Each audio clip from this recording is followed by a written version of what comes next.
Hey, Humphrey, we're back on Elephant in the Room. Hey, guys, it is great to have you. I think we've got something really, probably one of the most informative. Now, last week we talked about a guy that's been charged with a felony charge, and he's been charged with neglect for giving his kids goat's milk.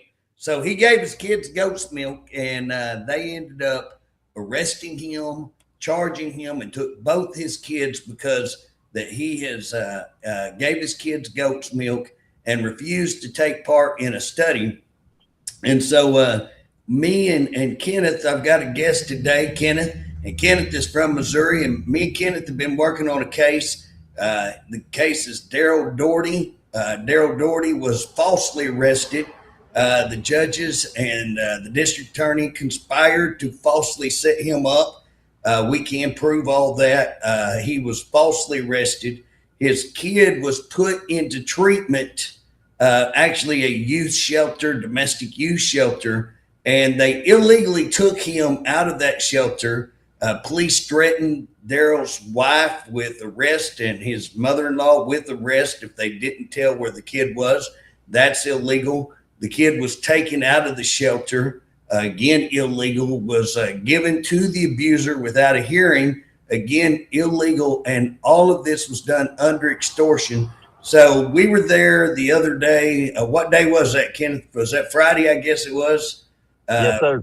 Friday, we were there at the trial, and me and Kenneth got to talking, and I was like, hey, you got to come on today and share your story and share some of these statistical facts that he was sharing with me. So, Kenneth, just drop us in. Tell us how you got involved in all of this stuff. You've been very instrumental, not just in Missouri, but you've been instrumental across the United States, especially in the states right around Missouri, like us guys over here. And we've got several people working back and forth with you. So tell us how you got involved. What's your story, and how did you come into all of this? So my name is Kenneth Rosa. I do live in Missouri now. Legends was born in Oklahoma, though. I was born in Oklahoma City once upon a time. Legend lives. So the way I got involved with all of this is I thought, our courts are red, white, and blue, and justice for all. And then I got divorced and got thrown into the world of family court. And I thought, man, this isn't just screwed up. This is a racket. So long story short, I became one of the largest faces in the world for the fathers' rights movement. I kind of semi-retired back in 23. Haven't really done anything, but the beginning of 26, I got active again, and I like to ruin people's careers. So that's what we do for judges and prosecutors and those type of things. So I've covered a lot of different court case corruptions for about 10 years and learned how the system works and why it works. And, Oklahoma is the worst in the nation for removing children through DFS. It's also one of the worst in the nation per capita of supervised visits for parents. It's mainly fathers, but there are some moms that get thrown into it. I've never seen a racket. Kenneth, explain what you're calling supervised, because a lot of our listeners may not know what you mean when you're saying supervised visit. So let them know what is a supervised visit. Yeah, so you go to court, and even though you've been an active parent in your child's life, one of the parents will make an allegation against the other one. He was abusive, even though there's no police reports or DFS reports or anything that would back that up or substantiate it with evidence. The courts take that as factual because they run on a preponderance of evidence standard. It's not like a court of law where you have to be guilty beyond a reasonable doubt. It's whatever the judge feels like doing. If he's pissed off at men that day, he can take it out on them. If he's mad at women, he can take it out on them. So they order what's called supervised visits. And that is where the parent has to pay a court-approved supervisor an hourly fee to visit with their own children. I've never seen anything like it with what you guys are doing there in Oklahoma. It's definitely the worst state in the nation because you guys have more people per 1,000 kids that are paying to see their children on these supervised visits than anywhere else. So what does that cost? Do you have any idea what we're paying on those? So the parent that is targeted, these are private businesses, and it comes back down to a lot of these people that are involved with these courts. So ex-prosecutors, it's more lucrative to be in these supervised visits. So they start these supervised visit companies, and it costs the parent anywhere from 50 to, I've seen, up to $200 per hour for you to sit there with your children while this person looks at you like you're some type of weirdo, and you just always got eyes, and you can't even have a loving moment with your child because they might take it out of context or say something inappropriate. Right. So you don't have any alone time with your kids or free time with your kids. You've got to go into a structured setting, generally into the DHS office, where your kids aren't going to be comfortable, where you're not going to be comfortable. You have this person that you're paying anywhere from $50 to $200. What's the requirement? I mean, do you know if there's a requirement? How do you get trained in this? Is there any kind of skill that you have to have? Are you monitoring for certain behaviors? Are you trained in certain behaviors? Do you know anything on that? So the way it works is you do sign up for them. It's kind of like a guardian ad litem. You just go and you take a small class, and they approve you to be on this list. And then once you get on the list, you can be a supervised visit. Back in 2021, I think it was during COVID. I helped leak a St. Louis County Zoom call. Thank God for COVID for that reason. But other than that, that's pretty much a hoax. But due to this Zoom call, we have 42 guardian ad litems in the state, or in the St. Louis County family courts. 37 of them were on this call, and they're sitting there talking about how they case fix these cases and how they target parents. And they literally call themselves on the video Cash for Kids LLC. So if you go type in Cash for Kids LLC YouTube video, it'll pop up and you'll be able to watch it. It's about a 45-minute Zoom call of these court-appointed actors talking about how they're just fleecing money from parents for custody decisions, and that all of our St. Louis County judges are in on it. So I ended up getting the head judge's job. He ended up resigning and moving off to go study in some other state instead of being prosecuted. And that's the same thing we're seeing with you guys as supervisory things. They're private companies that are court ordered. You'll be held in contempt if you don't follow these or abide by these rules and regulations by the judge. These people all work with this judge. I'm not saying there's kickbacks going on or anything like that, but what I am saying is there's a lot of money being exchanged behind the scenes that you're forced to pay these people to visit with your own children on your own parental time. Well, here's something that I want to kind of backtrack on, because we talk about stuff on here. I know exactly what you're talking about because I've been involved in it. You've been involved in it. But I want to tell you, the first time somebody said guardian ad litem, I looked at them like a calf at a gate. I was like, what the crap's guardian ad litem? I don't know what guardian ad litem is. So can't even hardly say it. You know what I'm saying? Say it fast and you really can't. But here's the thing. What is a guardian ad litem for our listeners? Who is that? So the easiest way to describe them is they're court-appointed attorneys or court-appointed, not all states. Missouri, you do have to be an attorney, but some states you can be just you can go take their little class and you can be what they call a guardian ad litem or a GAL. And they're basically, the easiest way to say it is they're supposed to be the child's attorney or advocate. And in the tens of thousands of cases that I've covered in 10 years, I've only seen maybe 5 judges ever go against what the guardian ad litem recommends. So basically, that's the law. Whatever that guardian ad litem says is what the judge is going to go by. And if that guardian ad litem doesn't like you, is biased towards you, sexist, racist, any of the isms, then you're going to get ran up because they're going to suggest from their own personal biases that you have less parenting time or that your child support be more, or, everything goes off of their recommendations. So the easiest way to describe a guardian ad litem is the child's advocate or attorney. You know what I've found here in Oklahoma in my work with these cases and guardian ad litems is that if you're a guardian ad litem, who will actually go in for the good of the kid. You actually take the time, you actually study the case, you actually try to do what is right. You're going to take up too much of the court's time. Your DHS people ain't going to like you. The court people ain't going to like you. And guess what? You're not going to get too many more cases as a guardian ad litem. Most of your guardian ad litems I see just kind of rubber stamp whatever DHS wants. DHS comes in, says this is what we want. If DHS is mad at you, if Child Protective Services are mad at you, the guardian ad litem is going to go right along with whatever they say. The judge is going to go along with whatever they say. And you have this packed court. And we've had actually one of the bailiffs here quit her job, actually went down to the sheriff's department, said, I want you to get somebody in here because I want to record all this that's going on. And she broke that and was talking about how the judge showed favoritism to the people she liked, and that if you come in there and she didn't like you, continue your cases, rule against you constantly on purpose, laugh about it, doing this kind of stuff.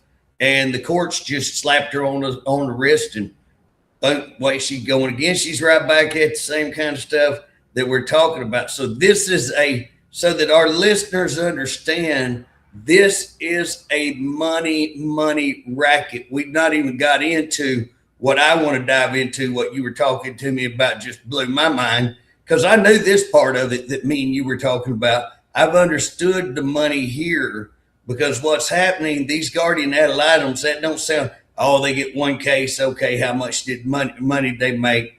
A couple of thousand, whatever it is, the state pays them. But here's the deal. They get case after case after case, and guess what they do? Nothing. They both rubber stamp. It's a slot machine for them. They're making money. Am I wrong? No, so you're exactly right, and it's collusion by all the court actors. Like you said, if they don't like you or you're not working with them, the judge gets to appoint the guardian ad litem. So if he don't like you, you ain't going to get cases that are appointed to you. If you don't go along with the way they want to do things, then that judge won't recommend you as a guardian ad litem. So they're the ones that actually appoint the guardian ad litems. Now, the guardian ad litems, they get to appoint the supervised visits. They get to appoint the therapist. In my personal case, my guardian ad litem's name was Elaine Pudlowski. God rest her soul when she goes to hell after she dies. But she got caught because we got her emails and we got some of her tax returns. She was making about $3.4 million a year taking these guardian ad litem cases. And there, at one point, she was assigned 80 cases in the month of December. So that means these parents are getting divorced. That's 80 kids you got to go talk to. That's 80 moms you got to go talk to. Dad ain't living with the mom no more, so you got to go to dad's house. That's over 300 and something people you have to go talk to in that 1 month of cases alone. You're not going to tell me that they're fully investigating these cases. They're just going off of what they want to do. I long-standingly said, if I had it to do over again, the $250,000 I fought with my kids in all of these court cases, I should have just put that all in a briefcase, walked into her office and handed it to her and said, here you go. Now let me see my kids half the time. Oh, you could have probably got away with a whole lot less than that. You could have probably walked in there with about 50 and you could have got that done, I'm sure. You know what I'm saying? And that's sad. We're laughing about this, but we're not lying about this. What you're saying is absolutely 10,000% true. I have no doubt in my mind with these type of people, if you walked in and said, hey, what's it going to take?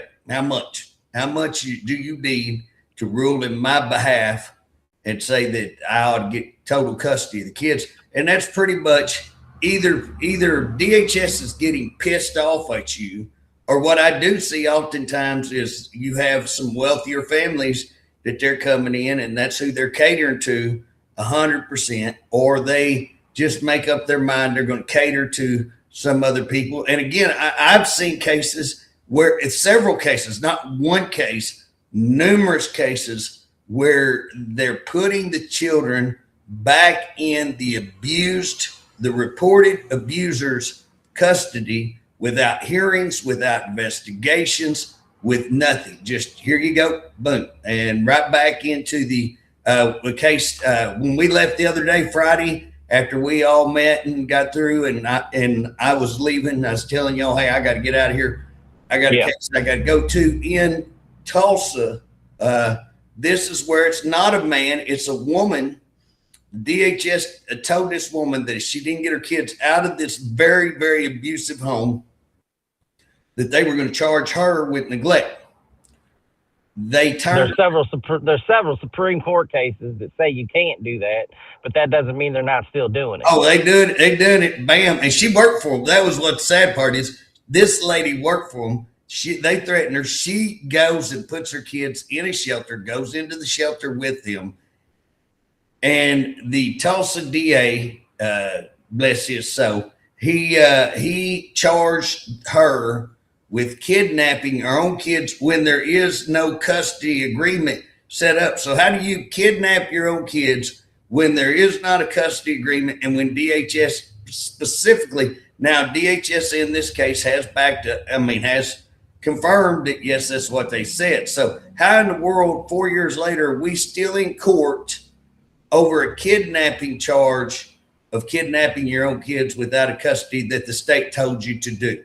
That's how insane all this is. She is one of the people who can do supervised visits, the supervised visit you talked about. She actually does supervised visits for people, but she has to have her own kids supervised visits, or did for a long time. I think she's out of that now. But for years, she had to do supervised visits with her own kids. And how insane can you get any more insane than that right there? So as people are listening to our conversation today, you need to be aware that there's so many levels of how they're making money on this, whether it be drug testing, whether it be counseling, whether it be guardian ad litem, whether it be supervised visits, again, therapy, which is sometimes counseling, but sometimes it can go much. If they actually order you to go to a professional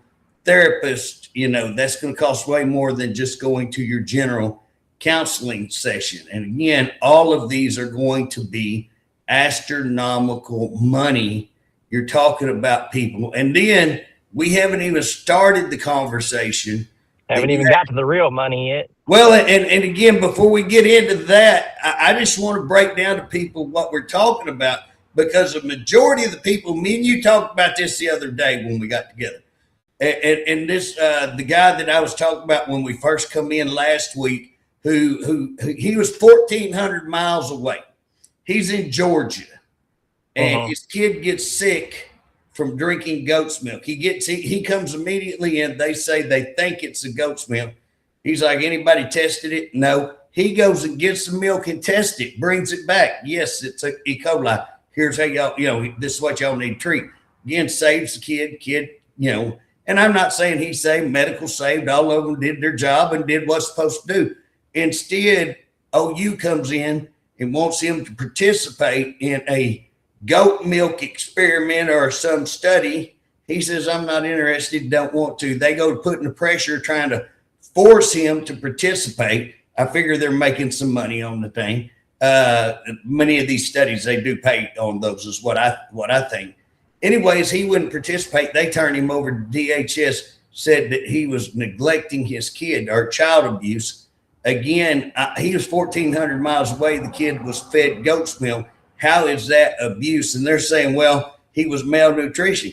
Well, if you look up what happens in E. coli, guess what? It's the same things. It's like, what moron would do this? But he started with an attorney. He went out and hired a pretty high dollar attorney. I mean, attorney you would think was going to do you some good. And the attorney was like, oh, let's not go argue this, because we're just wasting our time. They'll do this, and it's really boring.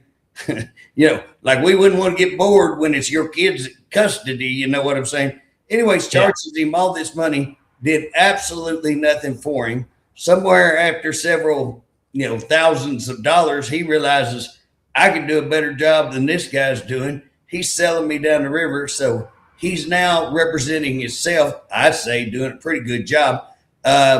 But the courts definitely will not. The courts don't like it when you represent yourself, even though the They do not. Constitution allows you to. They hate you to, and they will make your life miserable as hell when you try to do that. And again, you could walk in with the same argument that a lawyer. They'll listen to the lawyer. They'll shut you down. And so, again, that's what we're seeing is that so many people start off trying to hire an attorney. They're thousands and thousands. It's breaking them. They can't go to work because of all this. They're having, and it wrecks their finances, and they know that. And so they're just taking them out to deep water till they drown. I mean, has that been your experience? I mean, was that what happened to you? What's your opinion on that?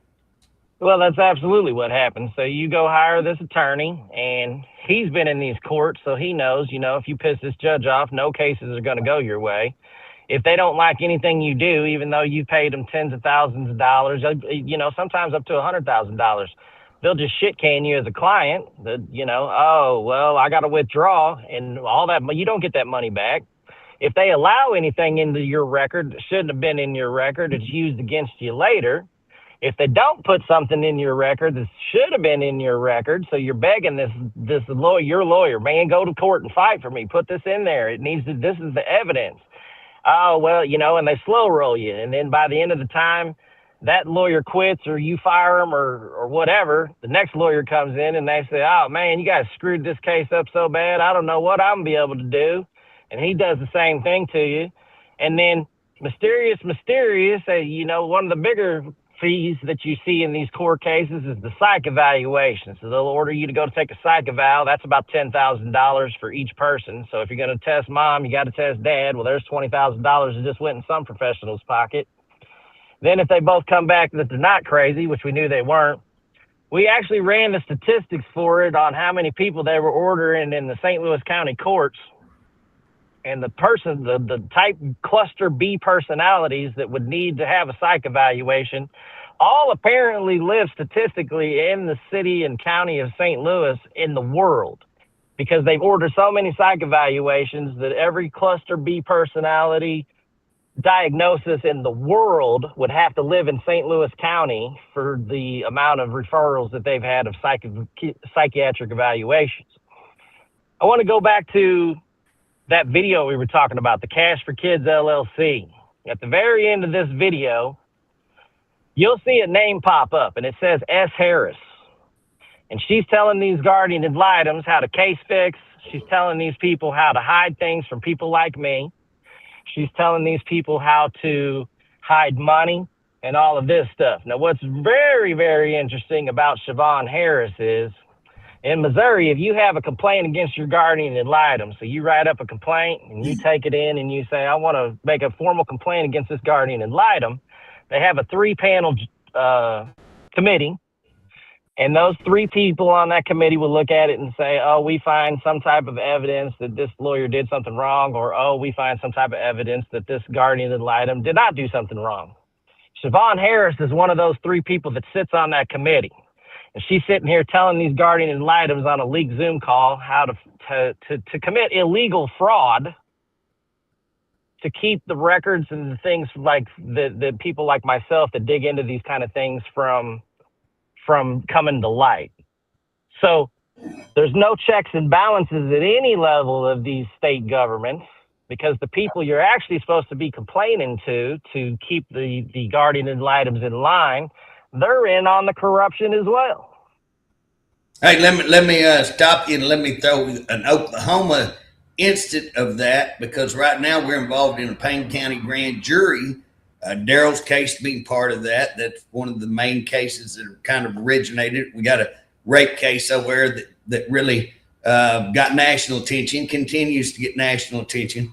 But the judicial complaints are where you go to complain on judges.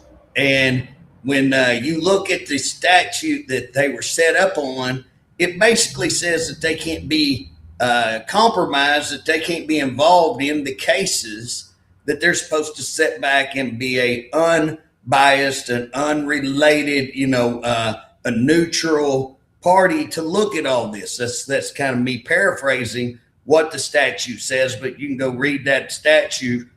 Just pull up judicial complaints, look at the statute that created them. Here's the thing. They just filed in to these grand juries, one, to kill a grand jury. Why? Because they weren't doing their job, and we listed them because of the stuff you're talking about, similar stuff. We listed them in that grand jury to expose how they're not unbiased. They are very biased, and they're in bed with them. They're more than biased. They're in bed with them, and so we put them in there. Well, guess what? They filed. So they're using tax money, filing to kill a grand jury. So not only are they violating their own statute, but they're violating your First Amendment, your constitutional right for grand jury to assemble, to associate, to redress grievances. All of that's in there, freedom of speech, all that. So they're violating that, and they're breaking the law because it's obstruction of a grand jury. And then they went after me to file a $50,000 sanction. Again, that's intimidation of a witness, intimidation of a grand jury petitioner. So again, we catch them dead banger in the middle of this. We've got the Attorney General caught on film having a conversation with a group of business people saying, well, the judge called me directly and I told the judge, hey, he was wrong and he's going to have to kill this. And the judge said, I'll be damned, okay. Well, golly, Gittner, Mr. Drummond, Mr. AG, it's illegal for you to have private conversations without all parties involved. And you should know that because you got slapped just a few months before that on a death penalty case for doing the exact same thing. And these are the people who are supposed to be, they're supposed to be over the law. They're supposed to be top people in the law. And you were catching them dead banger, just like what you said. How do you go and say somebody's cheating if they're up there telling, here's how you cheat. Here's how you cheat. The very group that's supposed to be watching them is telling them how to cheat. And again, going back to this SAC thing, it just blows my mind. How many ways there are. It just seems like the ways are endless in how they can make money. But here's what's always funny, like the court orders somebody go take an evaluation and that company evaluate them. Guess what they always come up with? That's normal. No, not ours. They come up, you need counseling. Oh, because you get to appoint another court-appointed specialist. Yeah, or they'll go, we can do that counseling. We're going to find that you need us to counsel you, so we'll make another little bit of money. So when I did counseling, when I had my agency, the people who did the assessments were totally separate from, you know what I'm saying? We had them. And here's what's funny. Those assessors, I'd have to go in and say, hey, if the assessment comes up that they don't need nothing, we're not like the auditors. We don't have to find something, like them inspectors, they got to find something, make themselves look good. I'm like, hey, we don't have to, if they don't need nothing, write down that they, at this time, I recommend that we monitor the case and we have no action, because they don't need nothing.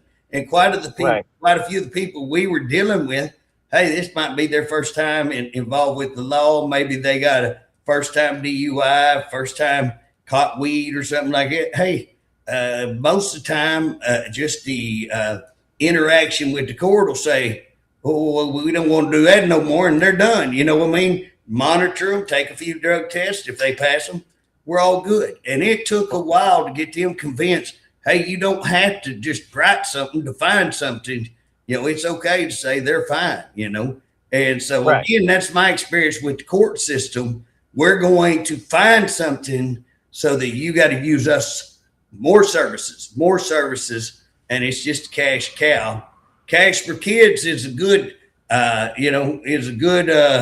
kind of slogan for it. That I like that because that's what's going on. Cash for kids. Hey, now tell us. I don't want to run out. We've already been on here 30 minutes, and guys, when you're having a good conversation, it goes just quickly. You know what I mean? But I don't want to get off of here until we find out what's the big money. What's the big money? Because we're talking about, and again, could you even estimate what we're talking about nationwide going on with these family courts and these corrupt cash for kids system? Would you think it's billions? It's $90 billion a year. Holy smoke. I didn't know you had an answer. I was going to get you to guess. $90 billion a year. Yeah. Holy smoke. That's a little money. That's a little money. Yeah. So going just to paraphrase the first 30 minutes, all of these people got their hand in the cookie jar. And the quickest way to end the court case is somebody go in there and tell them you're broke. And I guarantee you that court case, because the first two things you have to file in any family court case is your financials and your assets. And when they bleed those financials and those assets off, I'll be damned at how quick those cases will settle right afterwards. Now, the real money, after they done fleeced all of us parents and dads and moms and held our kids hostage for the collateral, the real money comes from the federal government. And it's called Title 4D of the Social Security Act and Title 4E of the Social Security Act. Now, they're two separate things. Title 4D, the states pay, the federal government pays the state when there is a disparity in parental overnights. Now you know why dads only get 4 days a month, because they're putting the 26 nights overnights with the mother against the 4 overnights with the father, and now they get to collect federal dollars. If you have 50-50 state laws where you get divorced or the parents separate and the kid goes with one parent half the time and the other parent the other half the time, there's no incentive that triggers that federal money. That's why we've had these 50 years of four day a month fathers, and look what it's done to our society. So that's Title 4D. Now, there's a lot of stuff out there that says that, they collect. We'll use Texas's 2020, which was the pandemic.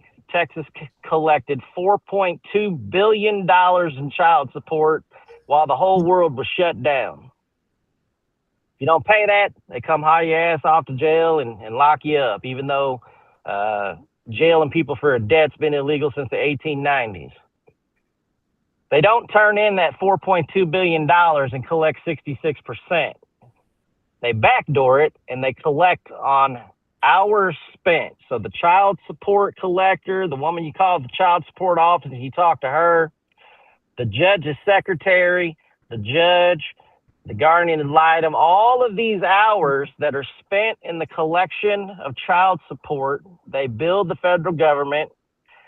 And they get 60. So if they spent $1, the federal government gives them back 66 cents on the dollar for the amount of time billed to collect child support. So all these child support agencies run under that.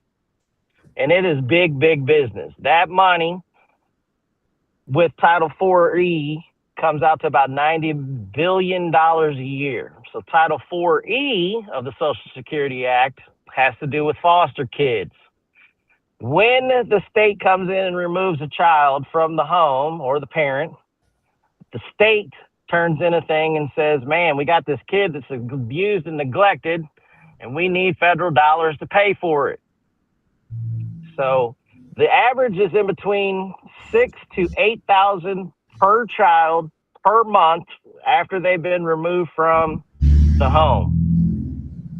Now it's making sense why Oklahoma is the largest offender of removing children from the home in Oklahoma, so that they're into the foster care systems and that they're in there because it is big, big money.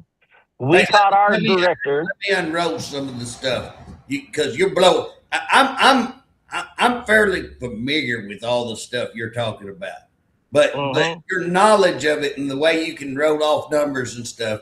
I mean, the other day and we didn't get to spend much time together. We spent maybe 4 hours, and a lot of that was tied up in court and eating pancakes. And so really good pancakes, by the way. Those were good pancakes. Yeah, and so here, just so I understand, the federal system is going to pay our system, and they're going to build these numbers like you say. So when we say guardian ad litem, the guardian ad litem's getting paid through this cash, so they get paid if the kid. It's to their benefit that the kid has to be taken away from the father. It's to their benefit that these kids get removed from the home because they make money and these cases continue. And so, again, these cases may last for years and they're making money every time they go to court on those cases. And they get the bill saying, we looked at those cases, even though in reality they may have spent 10 minutes in entirety, or maybe 30 minutes. Nobody's ever overbilled the federal government, have they? Never in their life. So again, is DHS able to bill on theirs? Absolutely. It's a collection of child support, because once they pull your kid into foster care, your rights don't get terminated. There's a lot of cases where you have to pay the state child support money. So they get rolled over into the billable hours for the collection of child support. All of those hours get billed back to the federal government. So 66% of everybody working for the state of Oklahoma in the child support collection, the federal government pays for. 66%. And probably the state's kicking in some. Generally, they'll have a matching fund. So us at the Capitol will probably be kicking in some extra money on this as well. Now, do you know, here's a question that I've always wondered. Do you know if the judges get any of this money? Does that go back into the court any? Does that go in their retirement fund? How does that work? That's an excellent question. So they're not taking a direct kickback, because that would be egregious. But it is asinine that money, so once the money comes from the federal government, it goes to the state attorney general. The state attorney general delegates that money to the county. The county takes that money and they put it into all of their programs. Eventually, some of these court-ordered child support orders do funnel their ways back into the prosecutorial and the judicial retirement fund. So once it gets to the county level, it's a mess tracking all this money because it just goes everywhere. There you go. So again, here's the thing. One of the issues is we don't really know where all the money goes because they make it so impossible. I tell people this about the federal or about the state government. This ain't even the federal government. This is the state government. If I play that little game, you remember that game where you take some cups and you put like a peanut down and you put it under the cup and you move the cups and you say, pick it. Now, this may surprise you, Kenneth. This may shock you. But when I play with one cup and one peanut, I win 100% of the time. You know what I mean? I win all the time. Now, if you add a game. Yeah, if you add another cup, guess what? I win about 50%, maybe a little bit more because one cup's easy to kind of watch and keep an eye on. But you throw 3 cups in there, it starts getting a little rodeo. You throw 100 cups in there, and guess what? You can't track it. You can't keep up with it. And that's what we should have in our federal government, maybe 4 or 5 accounts that you could go in and say, okay, where'd this money go?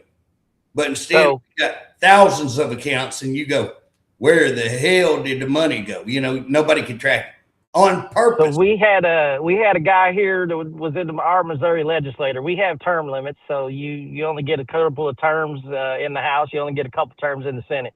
He was on the Ways and Means Committee. He was the chairman, and his name was Paul Kirkman. He's I think he's out in Florida now, but he started trying to figure out where the money came to or went, and he came back and he's like, Rosa, that's what everybody refers to me by, my last name. And he's like, as a legislator, I can't figure out where in the hell all this damn money's going. Here's the deal. I've done open records acts. And here's what's funny. I just learned on one of the lawsuits that I filed. So I filed an open records act because I got my House leadership making an agreement with one of the state agencies, DOC, that they would stop me from getting records. They actually sent me that in an email. How stupid can you get? We're making an agreement with the House Representatives leadership that we're going to violate the law. Oh, by the way, making an agreement to violate the law is another law violation. It's called conspiracy to break the law. And so I sued them because I couldn't get nobody to file charges on them. And I did try. And so I sued them. And then Gittner Drummond, the AG, who's supposed to be over, making sure that we get open records, even has come out. Oh, I've started a portal where you can get a hold to my office. We'll make sure you get all these open records. Well, guess what? He went in and made sure that my lawsuit, I didn't even find, I was like, what happened to my lawsuit? And then I found out, oh, Gittner Drummond showed up and they killed my lawsuit. My own Imagine people. that. Yeah, I mean, this is the stuff we're talking about. You talk about corruption run amok, and you can't get answers. You can't get anything.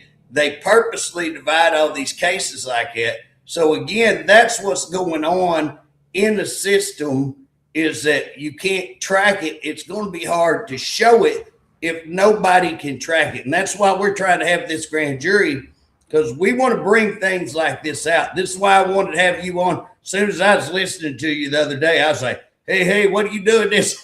I got to have you come on, because you got, I mean, you're telling me stuff that, and I'm not saying, hey, I know more than the average cat, but I would say I know a little bit more than the average cat, that I've been very highly involved in these cases all over the state of Oklahoma, some across the nation. I'm working with a group across the nation. I need to get you hooked up in that.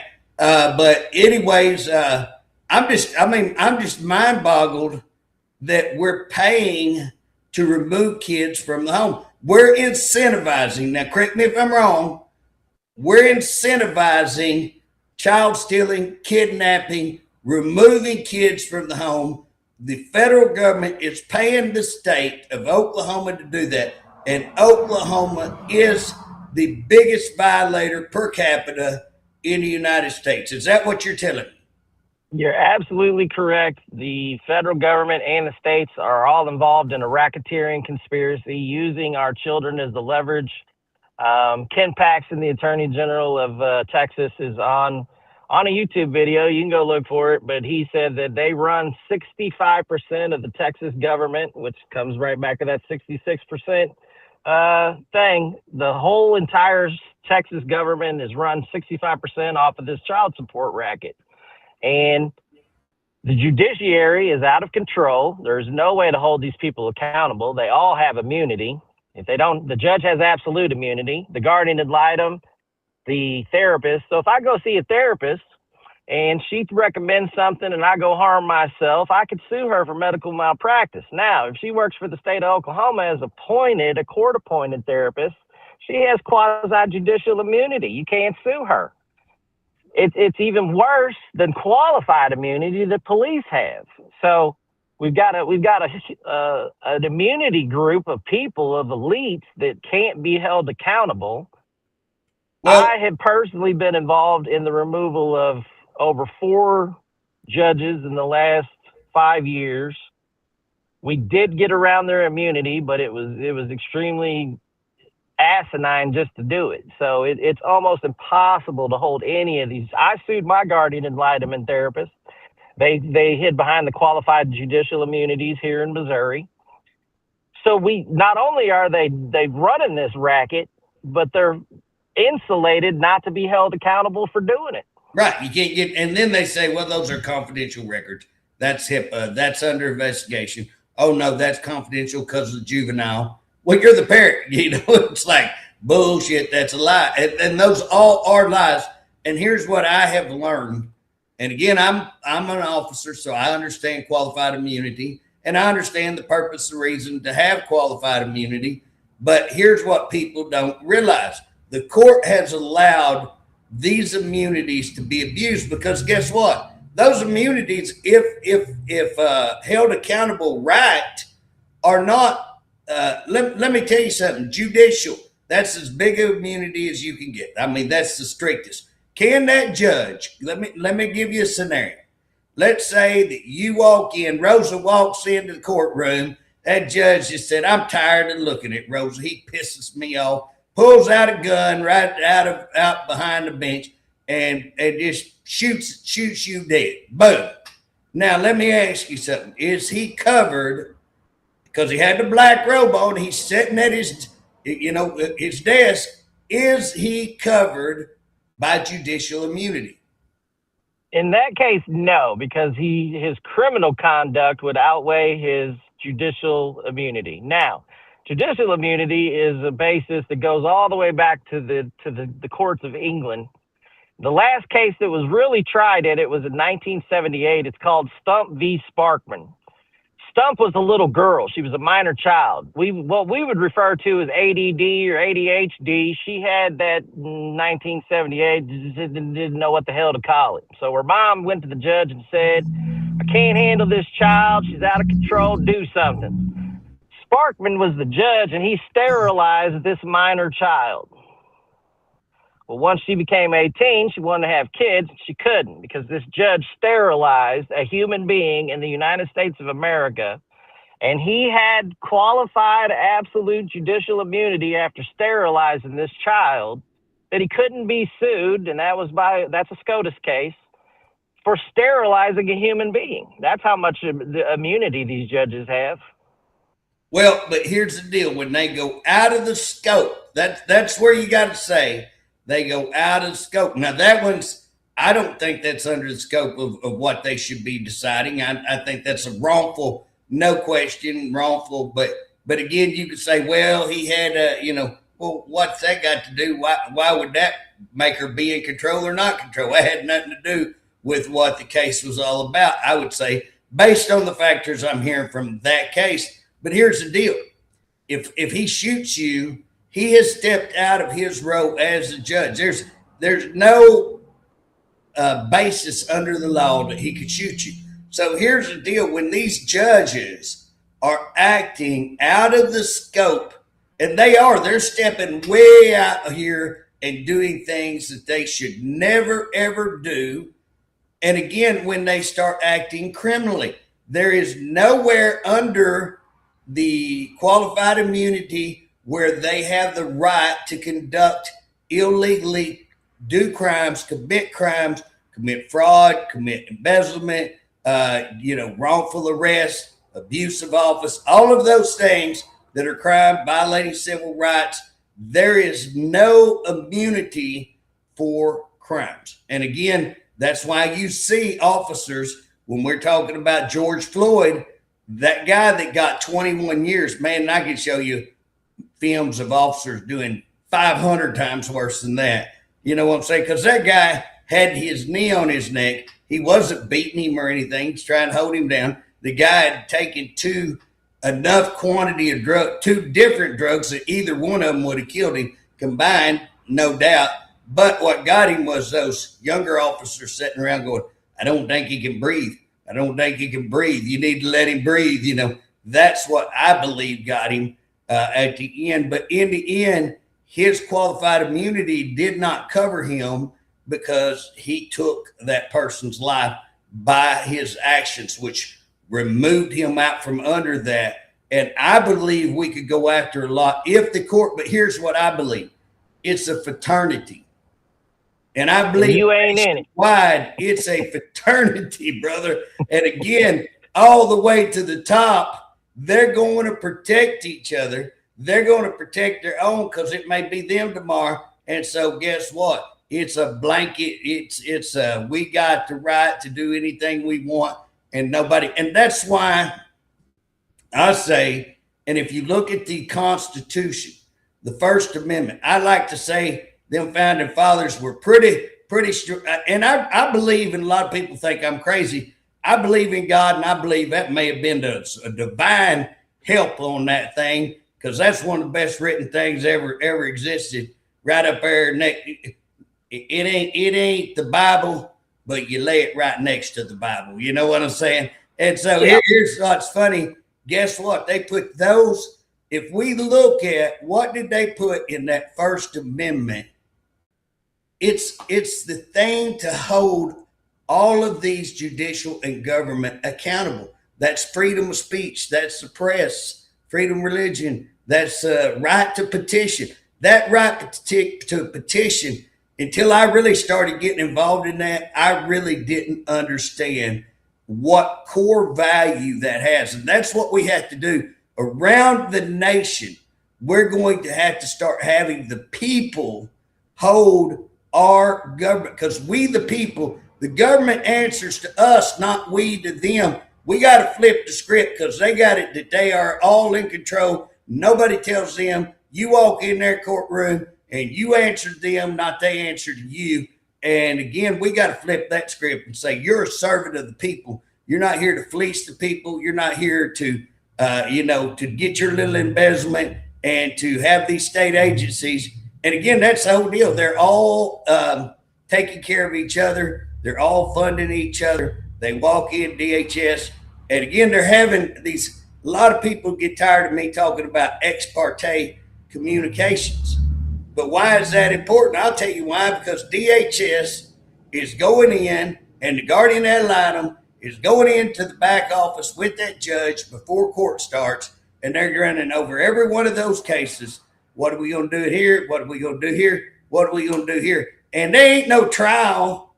They're walking out and saying, Miss Rosa, you did this, now shut the hell up and go on. This is what's going to happen. Bam. And you're going over, oh, I object, can I do this? Mr. Rosa, just hurry up and get it on. Go ahead and say, nope, we're not going, it don't matter what you present.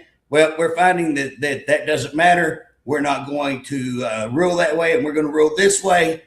And what do? You go appeal, and guess what? You can't even get it in front of the appellate. You're going to be refused because you didn't put this on card stock, because you didn't stand on one leg and sing the national anthem before you put it in here, whatever reason. And I'm going out and making, but guess what? We've been no card stock, meaning you didn't put it pretty enough. You didn't space the lines out right. Child abuse cases, you didn't space the lines out. Not we're worried about kids being abused. No, we're more worried about what kind of spacing was, Yeah. So I want to clarify a couple of things that you hit on. Number one, the judge can be held accountable for criminal behavior that's egregious. Like you said, the racketeering and stuff that's going on behind the things, no one will touch it. If you shoot you dead, yeah, they're going to hold him accountable. The only other reason you can sue a judge is if they acted in an administrative capacity as opposed to a judicial capacity. We just had a sitting judge here in Taney County, Missouri, that lost his appeal all the way up to the 8th Circuit. So unless he gets SCOTUS to hear it, they did get around immunity and sued a sitting judge for violation of children's rights here. And he got a $5,000 fine. I don't know how he's going to survive, but holy shit. Second thing is that if they have a lack of jurisdiction, so if a judge is sticking his nose somewhere it ain't supposed to be, like, he pulls a case into a county that he's not supposed to be in, you can sue him for that. We've got that. We've got one. I was just fixing, when you were saying that, I was going to say, unless he runs over here to another county, and he's out of his jurisdictional review, where he's over, then he's lack of jurisdiction. You don't have immunity. Right. And we've got some of that. We've got a lot of that.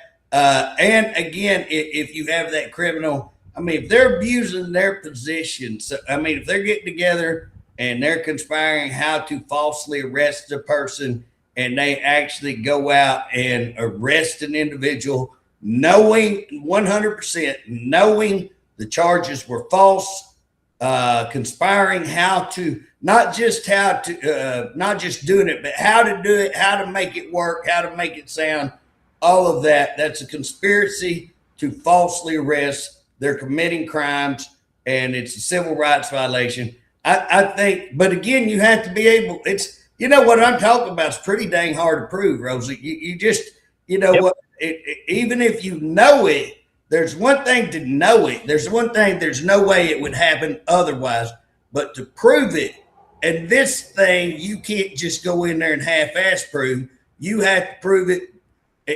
In fact, beyond a shadow of a doubt, you have to prove it beyond 5,000 shadows of doubts to get a judge, you know. And if you do prove it beyond 5,000 shadows of doubts, then maybe state Supreme Court will step in. The dude's not going to get run up on charges, but maybe they'll step in and they'll pull him off of the bench or censure him or something like that. I want to go back to the money too, because we didn't finish getting done with all of the money. There's even more. Throw it on me. So if the state, number one, the reason why the state never downsizes is because if you don't use the money plus one additional dollar from the year before, they pull the money. That's why you got to keep adding more CPS workers and why you got to keep adding more child support collection agents and all that stuff. So if you don't use the money, you lose it. They have an incentive to keep that money system going and to keep adding more people and to find these cases where they don't need to be cases, because if they don't have the same amount of cases they had the year before, they're going to lose that federal money. Now, past that $90 billion of payouts to the states, if the state pulls enough kids, suspends enough driver's licenses, locks enough people up, and triggers a whole bunch of other incentives, there's an additional bonus that the state can collect in the billions for what I would say is violating people's rights. Why are we paying to lock people up and to pull children into, and you have to meet these incentivized levels in order to keep that money flowing and in order to keep all of the, to trigger a bonus for the state. Now, Rosa, and that money does not have to be spent on the collection of child support. That money can be spent in any program underneath of the state, the AG's discretion.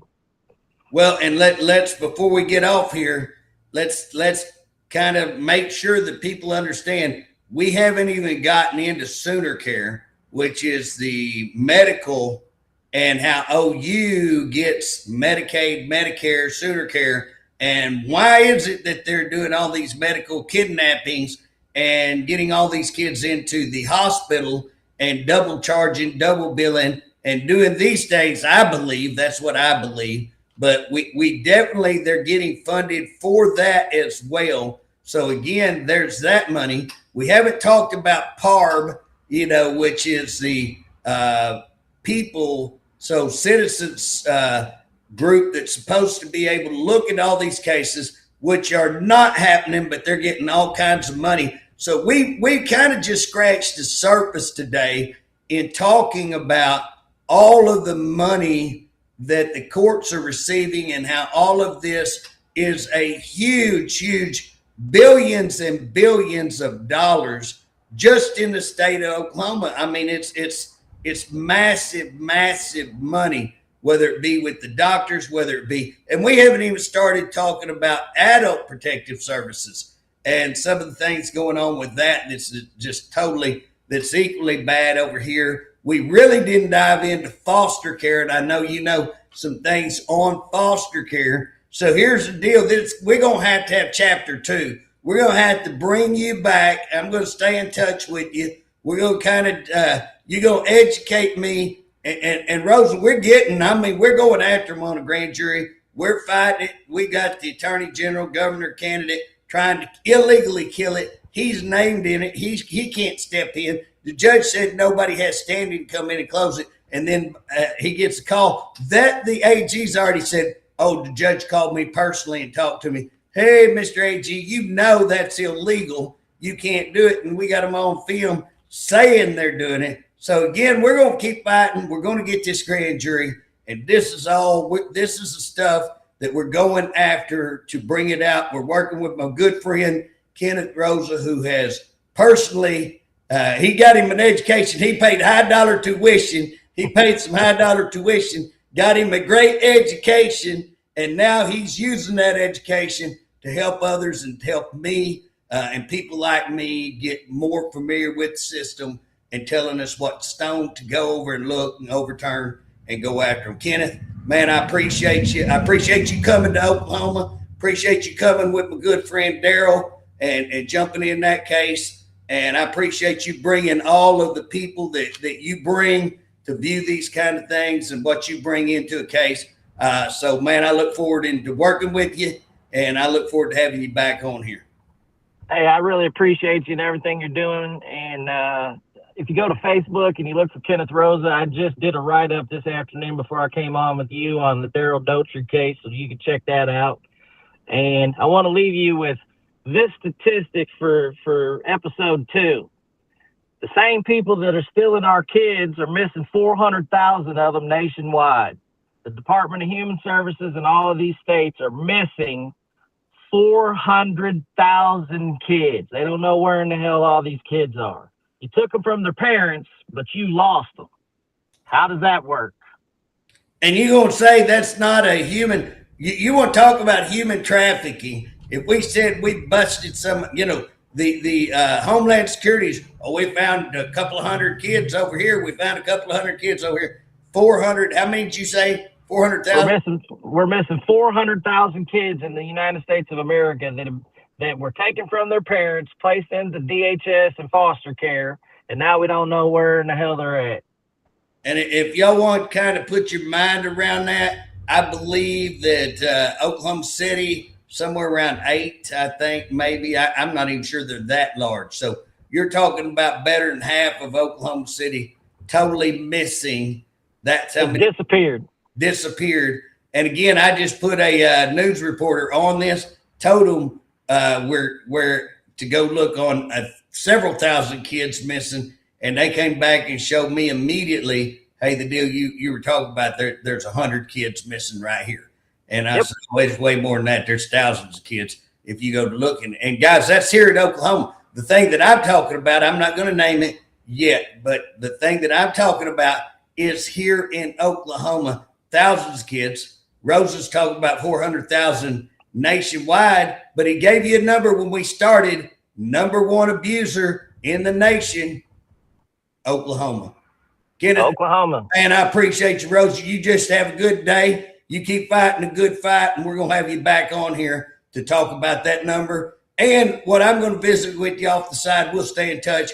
What can we do? What can Oklahoma people do to get our state back and to get this system back? So we'll have a great conversation the next time you're on. Brother, you have a good day.